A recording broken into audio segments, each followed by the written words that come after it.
Let's talk about this other one that happened last week. Yeah, so after the first couple of field goals, I was like, oh, wow, like I'm closer than I'm really thinking I am, right? And Jaquan Brisker was like, you got to block this. You're going to block it. We go out there and I'm telling myself, like, I'm going to block it. He snapped the ball. I remember I dove, but I remember it had just grazed my hand. Like, it wasn't even really like clean, but it had just grazed it. And I never even saw the ball, but I just saw everybody else running around, so I just took off right. It was crazy. To be honest with you, it was such an out-of-body experience.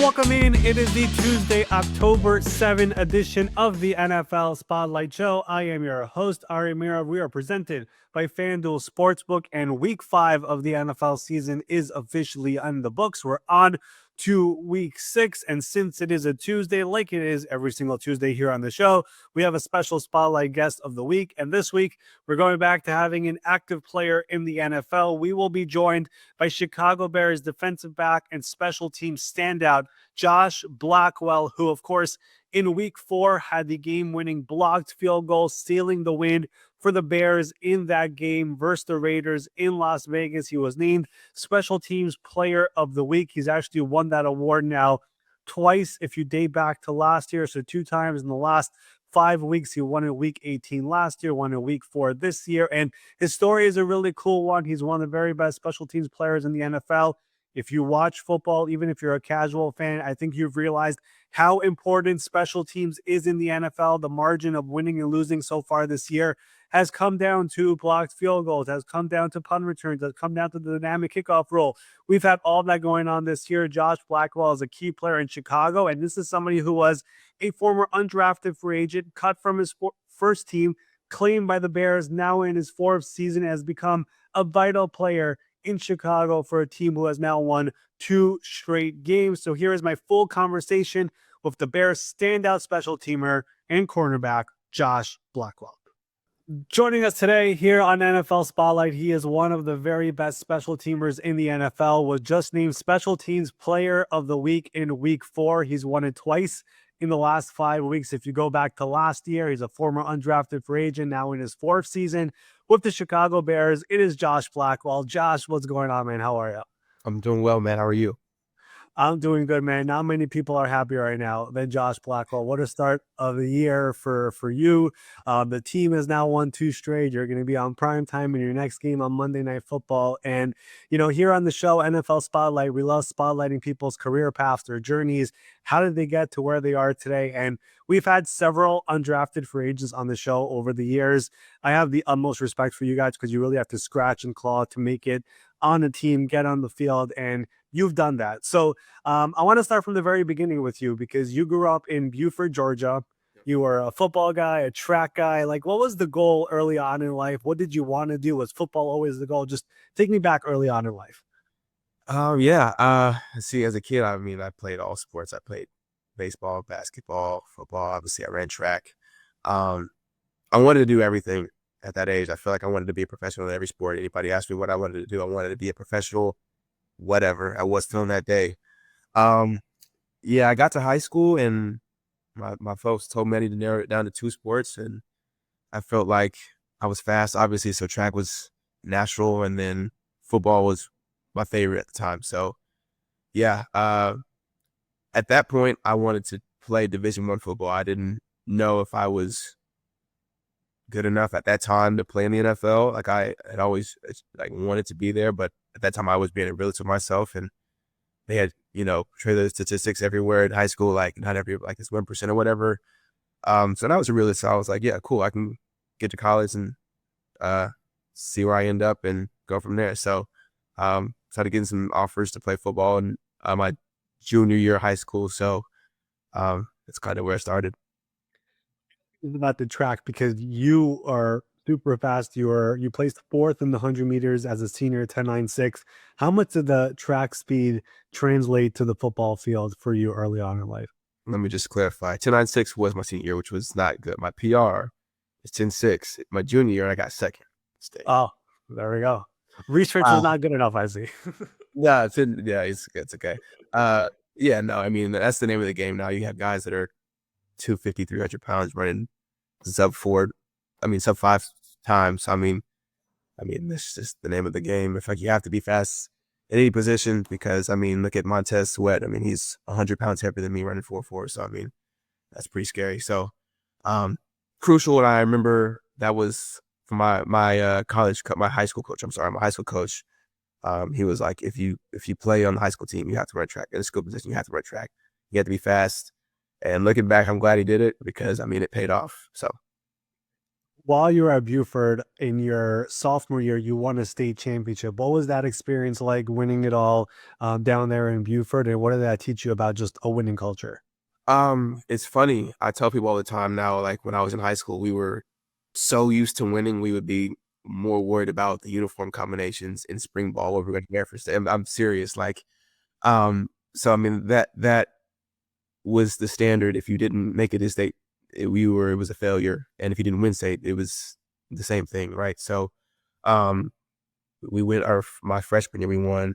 My sophomore year, we won big, but that was my first year like playing. It was my sophomore year, so to be a part of that and to understand what it took to be a young guy and to kind of contribute in a way and to help, maintain the culture was important. And that was ingrained in us early. Like that was the standard of Buford, was to win. There was nothing less. So yeah. And then even my junior and senior year, we still made it, but we didn't win. But the fact that, we kind of most of the time held up the standard was important. So yeah. You pick Duke over some other offers that you might have had. I think UNC was involved as well. And Yeah. you end up being a 4-year starter there, but you had a torn meniscus in 2020. Just all the ups, all the downs. Did you ever have any doubts about your football career, where you're going? Just the entire college experience, what was that all like? Well, I'll go a step further. I was in high school and I had like 3 major injuries. I tore my hip, I tore my labrum in my shoulder, I broke my collarbone. So I really only had 1 full high school season. So at that point, I didn't know what my future would look like, and that's really one of the reasons why I committed to Duke, is because they offered me first, and I remember my high school coach telling me like, commit early because schools will pull offers if you have a extensive injury history. So I remember they were the first team to really reach out and show interest, and they offered me first. And I remember explaining to my recruiter at the time, Jeff Ferris, which is now I think he's the head coach of Austin P. He was like, "Man, don't worry about it. We know you're hurt, but we still want you." So that was enough for me, and that's what caused me to commit to Duke. We also mentioned the other injury you had of the torn meniscus. Oh Just throughout that, yeah, the entire process there, like, are you ever concerned about, is this the last level I'll make it out? Like, just what is the mindset while you're there? yeah, that was my first like injury at Duke. I'll be honest. I had gone my first 4 years completely healthy and like a couple ankle sprains, but nothing major. So I think for me, like I knew I had the ability because scouts were at practice pretty often at that time. So it was like I knew that the ability was there. It was just a matter of, can I re-show them that I'm fine post injury, right? But I think at the time for me it was most tough mentally because a lot of my class was declaring for the draft. Michael Carter, Chris Rumpf, Noah Gray, the Victor Dimukesh. Like, so I had my class was leaving, but I was, having to watch and then have to play another year. So that was more of the mental battle for me. At that time, I don't think I was really worried about the NFL, was just not being able to put my guys. So Players who were there who do end up getting drafted. right. Draft weekend for you, going undrafted, what were the expectations? And then just what is the feeling, the vibes once we get down to round 6, 7, and those undrafted calls are coming in? Like, how do you decide where I'm going to sign? You end up with the Eagles. Like, how does that all happen for you? Yeah, that was probably the most stressful weekend of my life. Like, my agent had come in and told me that we're looking at day 3 undrafted. But I had some draft grades that were in the late 5th. So it was kind of up in the air. So once day 3 hit, I was kind of like, I'll go. In my head, I was like, I'll go 5th or 6th. Like that was really what I was expecting. And I got a couple of calls in the 5th. I won't name the team, but I got a couple of calls from this team, thinking that it was a call. And I remember I was in my room by myself because I was just so stressed and I didn't want anybody to talk to me or anything. I remember I was like, "Oh, this is the call. This is it." And I picked up the phone, and it was just a checking in. How are you doing? Kind of a call. And I was like, "Okay, this is kind of crazy." Then they called me again in the 6th round, same thing. So then I kind of figured out I'm probably not going to get drafted. So my agent calls me back and he's like, all right, let's start looking at opportunities for undrafted. And how it goes is like teams will call and will pretty much offer a deal for, X amount of dollars, whatever, guarantee money, whatever it is. And the opportunity presented itself at Philadelphia. My GA from college was actually at Philadelphia at the time. So they offered decent money. I had a decent opportunity to make the team.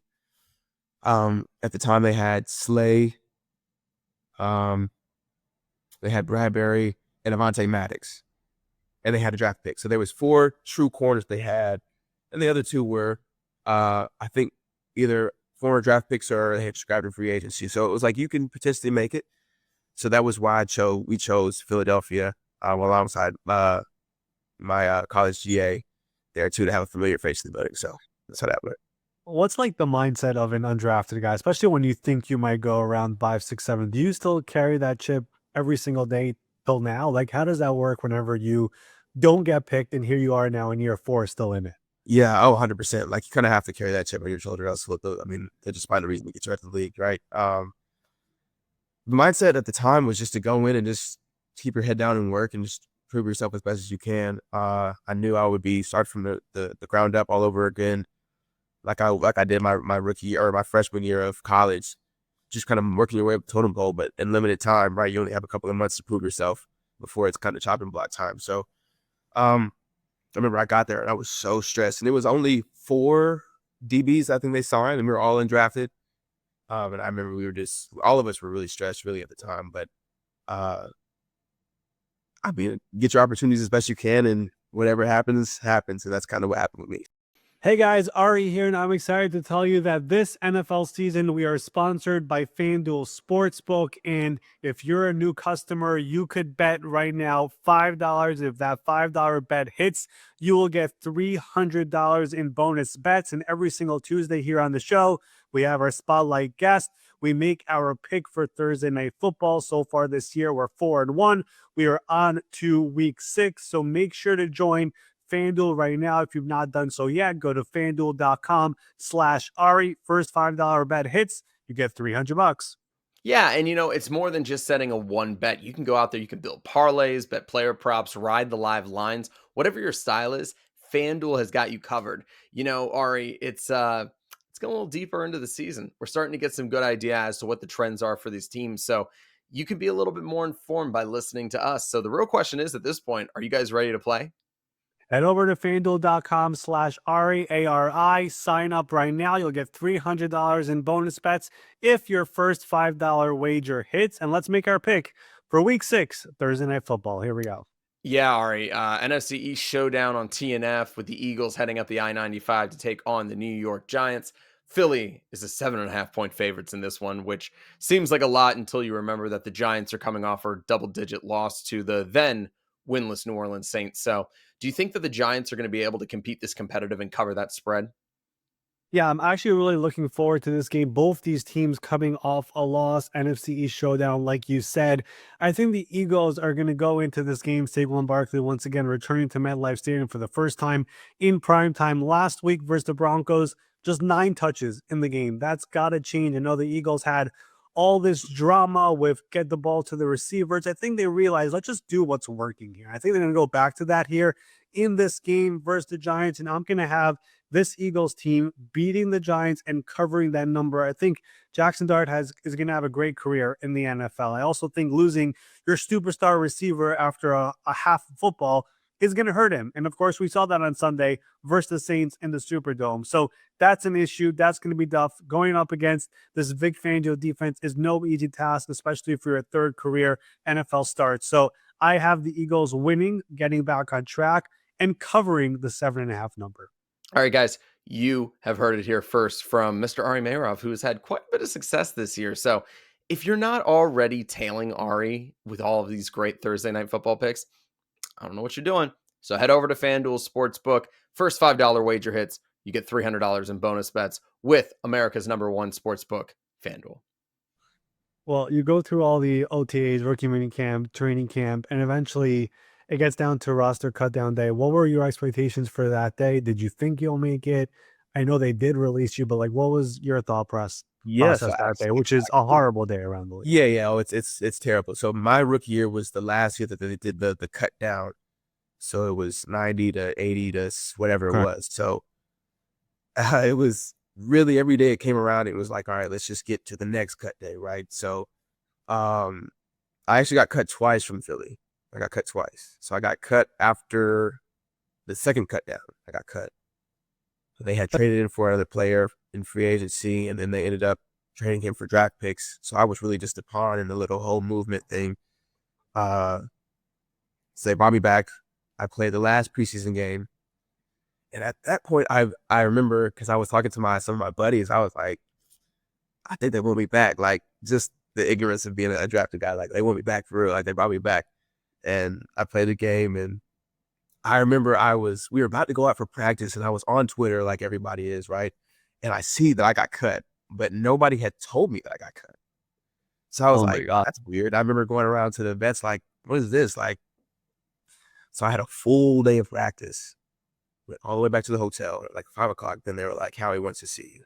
So then I got cut again. So kind of up and down. I remember I was stressed to a point where the first time I got cut, I was almost relieved because I was more worried about the feeling of being cut than actually being cut. So when I actually got cut, it was like, oh, that wasn't that bad. Like, it sucks, but it wasn't as bad as I was expecting. Like, I'm okay, right?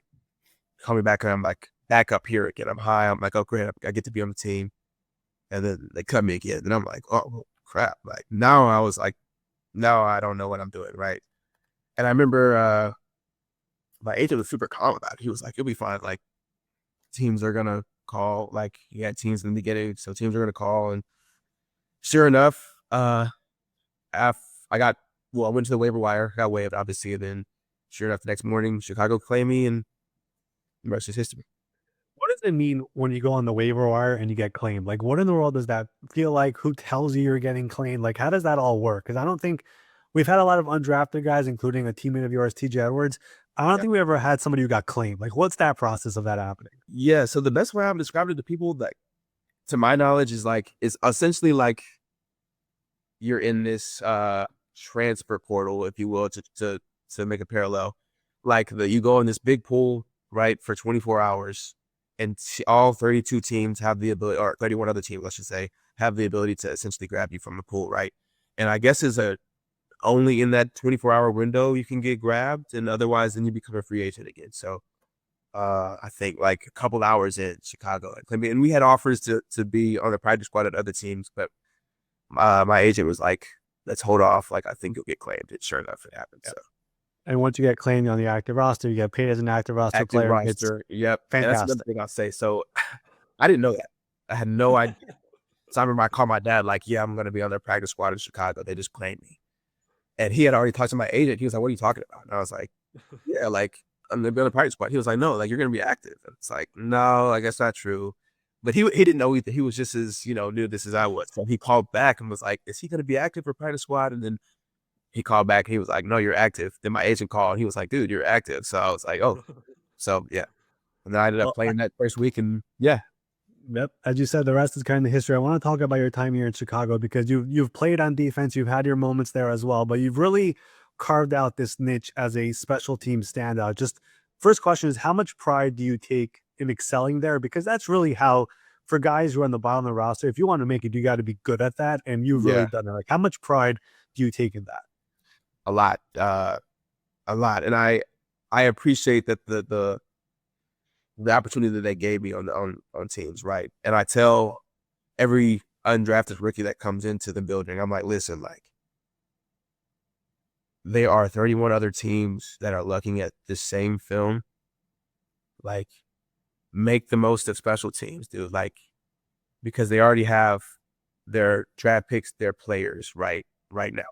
That's not to say that you can't turn into that player at some point. I look at Kenny Moore, prime example of undrafted guy that ended up turning into the highest paid nickel, right? Like, so every undrafted rookie that we get, especially like DBs, like, I tell them, like, listen, special teams is way more important than you really think it is, and make the most of those opportunities, because that's how I got to where I'm at, right? Like, so yeah, I take it on a huge responsibility, and I take that role with a sense of pride, um, and I'm just thankful that I've gotten this opportunity. So yeah.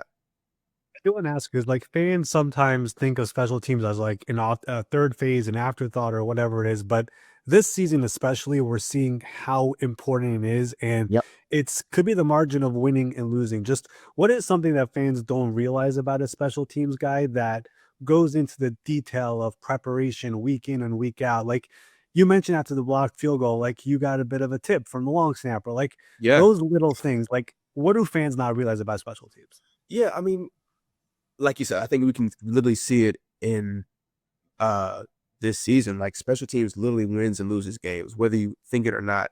And we talk about it in just across all NFL. Like the third phase is the glue. Like punting and pinning a defense or an offense inside the 10 is huge. If you get a 3 and out, then they're punting. We're getting the offense getting the ball at the 50. That's points. Like it's amazing. And I guess I didn't even really realize until I got into the NFL, like how important it really is and like how quickly like it really can win and lose games. What is it? Last week it was like 5 blocked field goals or whatever it was. Like that's points, and every point really matters. And winning in this league is really difficult. And you know, a blocked field goal or a missed field goal or a blocked punt, like is points, whether you believe it. And it's like all teams talent wise are relatively equal. The margin of error or the margins are not as big as you think. So yeah, special teams is very important. And week in and week out we see it every week. So yeah, I would say in every phase, like punt return, all of it is crucial to winning games.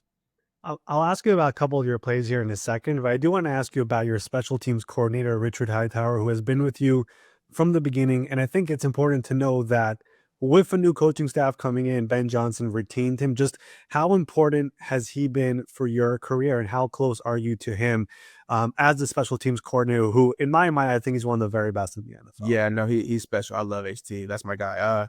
Yeah, uh, he from the beginning he's trusted me and the guys that I came in with here in Chicago to a point where, I mean, now we're the old guys in the special teams room, and it's crazy to say that, but it's true. Like we're like the leaders. He has, pushed me to places that I, didn't think I would get to. He's allowed me to make mistakes and grow and become the leader that I am now. I'd say he's a great coach. He's hard on us, but I think he cares and will go to the table for us. And I think it's easy to play for a guy like that that'll that has your back. I think he's a smart coach, a passionate coach, and he really cares for his players. So, yeah, I mean, Coach Johnson retaining him was great for me. Like, I'll be honest, it because I knew he would go to the table for me in the contract room, and ended up getting a contract done. And he was the first one that I talked to when he ended up taking a picture with me when I signed. So, I mean, I think I'm not here without him, and I think he can say the same for his players. So, yeah. So the coordinators are the only coaches on the team that have their hands on every single player on the team. Exactly. Fans don't realize that. And it's Yeah. such an important person, especially during that roster cutdown week. Like he's the one Yeah. who tells who I want on the team from 48 to 53. So it's a very, very important person. And you mentioned the contract there. You got extended this offseason. Just how much does that mean to you as an undrafted guy to get that second contract, a new 2-year deal, obviously a little bit more money than what you were making up until now? Like just how much gratitude and a blessing was that to get that here this offseason? Yeah, it's a huge blessing, and that's really what you want in this league. It's just some stability and like to feel more or less wanted by an organization. And for me, it was a huge like a sigh of relief, a dream come true. Really, like to you come in, nobody really wants you, right? And then it's kind of like you kind of just work your way up, and then to get to a point where like you're actually valued and appreciated is huge. So I couldn't be more honored and more blessed to be in this position and to have been extended a little further. So and to keep my journey here in Chicago. I think it's such a volatile business, and you could end up in coast to coast in a week. So to be able to be in one place for a little bit is it's pretty awesome. I mentioned in the beginning that you've won Special Teams Player of the Week 2 of the last 5 weeks in the NFL when you go back to last year. I do want to talk about those 2 big plays you made.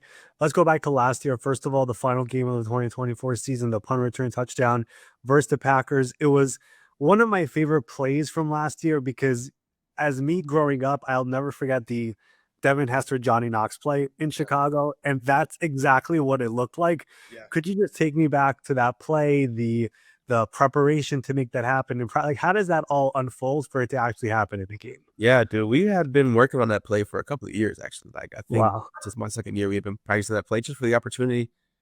And then when the opportunity presented itself, it's like, let's do it. Like, we're all in. And yeah, we had watched the Johnny Knox and Devin Hester play. We had watched another one from, I think, the Rams that we had watched from Yeah. a couple of years before that. So we worked on it for a while.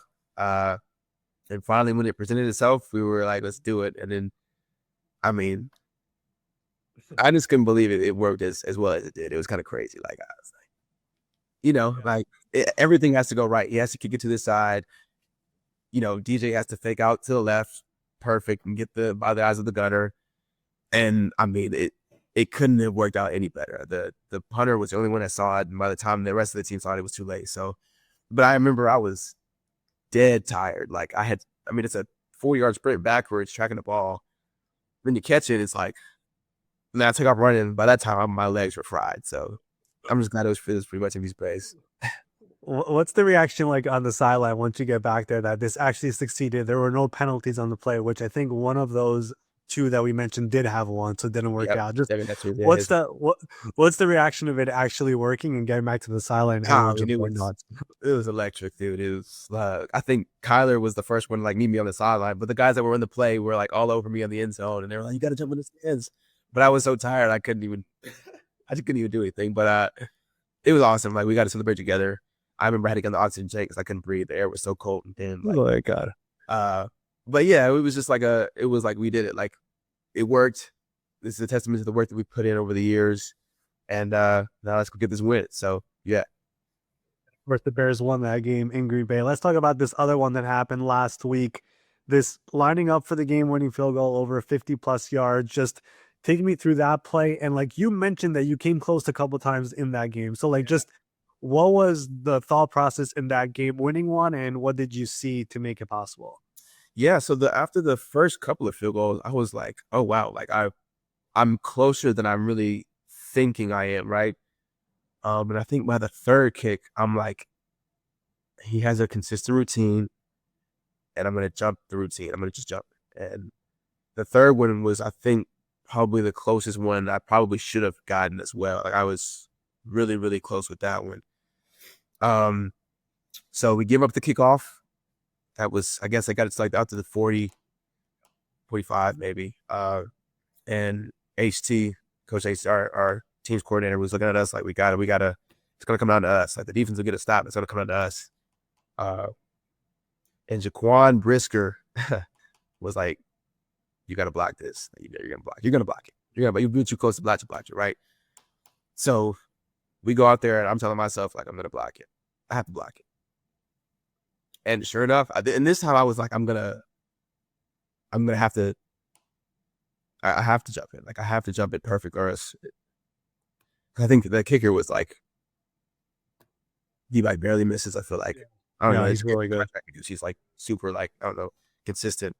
Yeah, he snapped the ball, and I'm like, I got a really good jump. Like, in my head, I'm like, that was a good jump.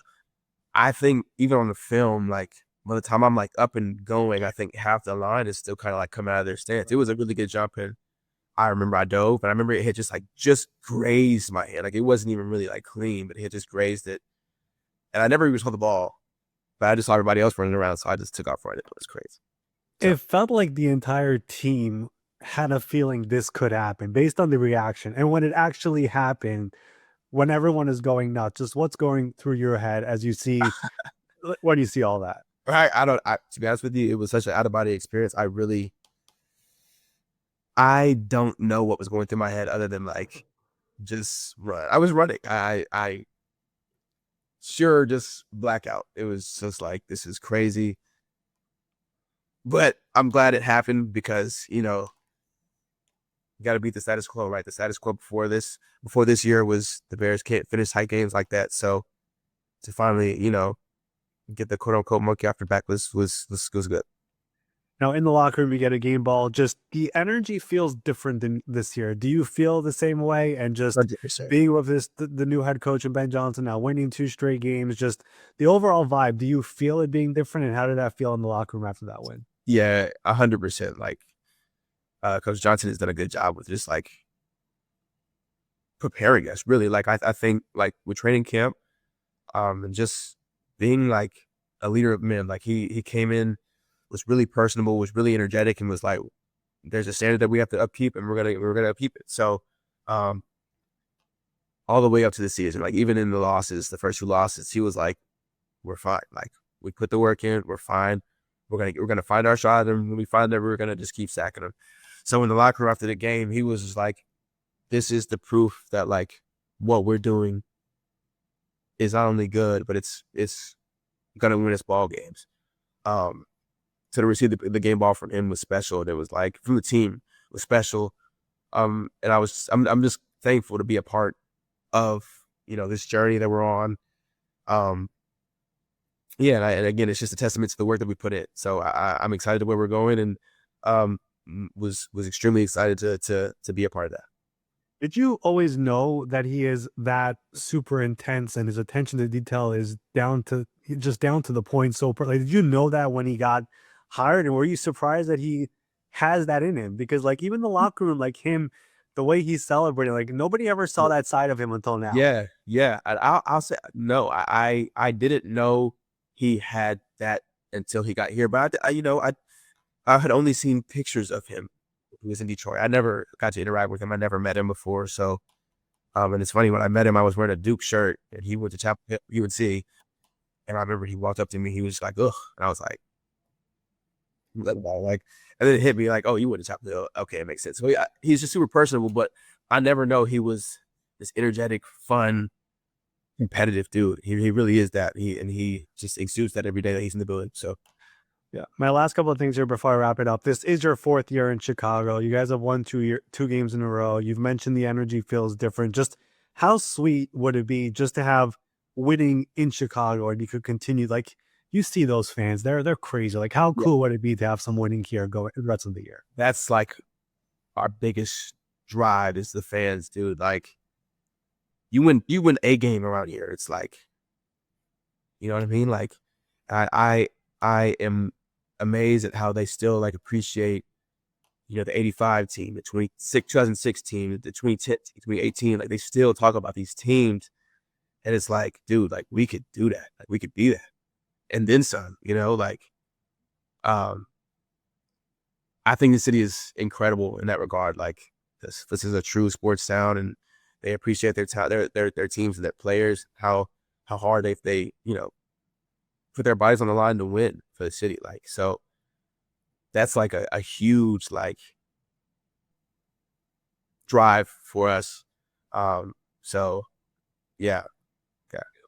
You could see a little bit right now with the Chicago Cubs and how the city is going crazy. So if that happens with the Bears, I mean, the city will be going nuts. So like, beating Green Bay is like, winning a championship is like, I just can't even imagine. It would be absolutely crazy. So great start so far. And Josh, I really appreciate all the time you've given us so far. I cannot let you go without asking the question I ask every guest who comes on here. This is the NFL Spotlight Show. We love spotlighting people around the NFL, players around the NFL who deserve more recognition. You could pick player, coach, executive, whoever you want. Who is somebody that we should target to get as a guest here in the future? Can I give you 2? Go ahead.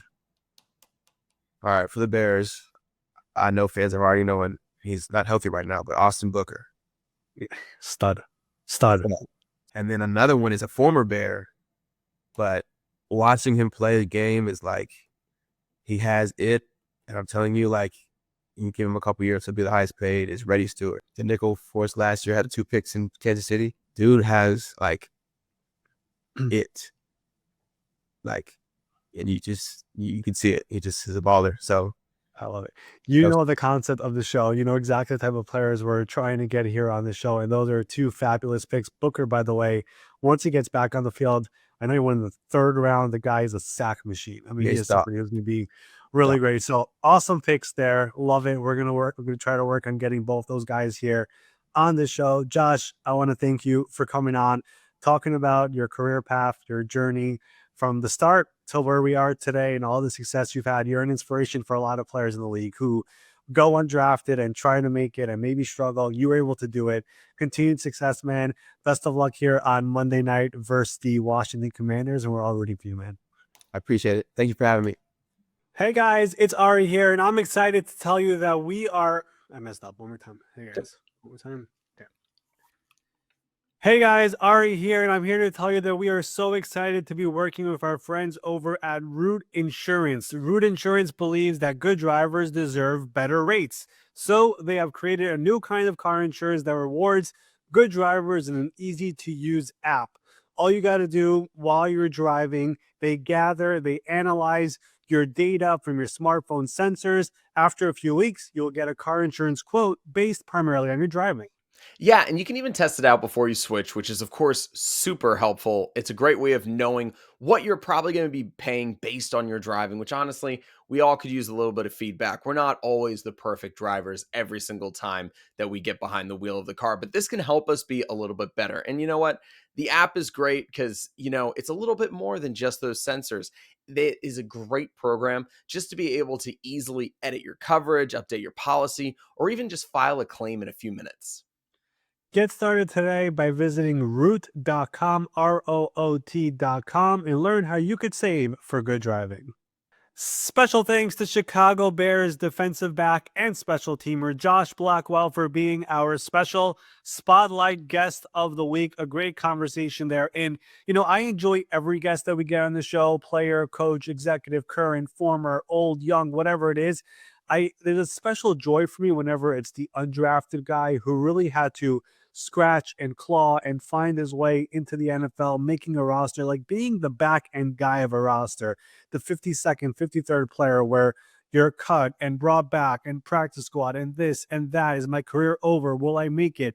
Keeping your head up. Like, there is a really cool story to that, especially once the player does make it. And Josh, of course, like you saw in the interview, a vital person in Chicago, understands the game really well, understands the history really well as well, and has become a very important figure there in Chicago. Got a nice 2-year extension this past offseason to stay in Chicago, and he's made it. He really has, and it's cool to see. We've had a bunch of different players on the show. We've had undrafted guys on the show in the past. We had one of his teammates, TJ Edwards, on the show about a year ago. But like those guys who really find a way to make it in the NFL, I think it's a really, really cool thing. And Josh Blackwell has done that. And like we spoke about in the interview, like we really got in depth about special teams and how important it is. Like the little details that teams are able to find out over the course of a week from watching film and all those different things, that could go a long way between winning a game and losing a game. And of course, in that game versus the Raiders in week 4 at Allegiant Stadium,